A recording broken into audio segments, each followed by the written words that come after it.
দাদা আজকে তো ফিফা ওয়ার্ল্ড কাপের 2026 ফিফা ওয়ার্ল্ড কাপের বিগ ম্যাচ, মানে এটাতে গ্রুপ পর্বের মধ্যে এটাতে বড় কোনো ম্যাচ নাই। মরক্কো ভার্সেস ব্রাজিল, একটা র্যাঙ্কিংয়ে 6 আর একটা র্যাঙ্কিংয়ে 7 নাম্বার। এটার ব্যাপারে আপনার মতামত কি? কে জিততে পারে, কে ভালো খেলতে পারে? খেলা আসলে ব্রাজিলের কথা তো বলার কিছু নাই, কারণ যেহেতু আমি ব্রাজিলের ভক্ত, ব্রাজিল আমার প্রেম। ফুটবলের প্রথম শুরু ব্রাজিল দিয়ে এবং এখনো আছি ব্রাজিল। তবে গত বিশ্বকাপে মরক্কো যে সুন্দর খেলা দেখাইছে, মরক্কোর প্রতিও মানুষের একটা ভালোবাসা আবেগ সৃষ্টি হয়েছে। তাছাড়া মুসলিম দেশ হিসাবে, মুসলিম কান্ট্রি হিসাবে আপনি আমাদের মরক্কোর প্রতি আমাদের একটা আবেগ থাকে। কিন্তু ব্রাজিলের সাথে হিসাবে হয়তো আমার সমর্থন ব্রাজিলই থাকবে। তবে এখানে অন্যান্য দলের সাথে খেলা হলে ব্রাজিলের জন্য যে একটা আবেগ থাকে, যা ব্রাজিল জিততেই হবে, ব্রাজিলের জয়, আজকের খেলার মধ্যে আমার তেমন অনুভূতি নেই।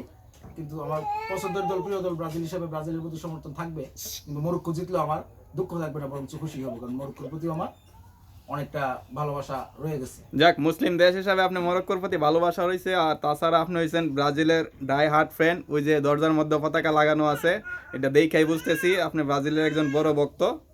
যাক, ধন্যবাদ আপনাকে আপনার মতামত দেওয়ার জন্য।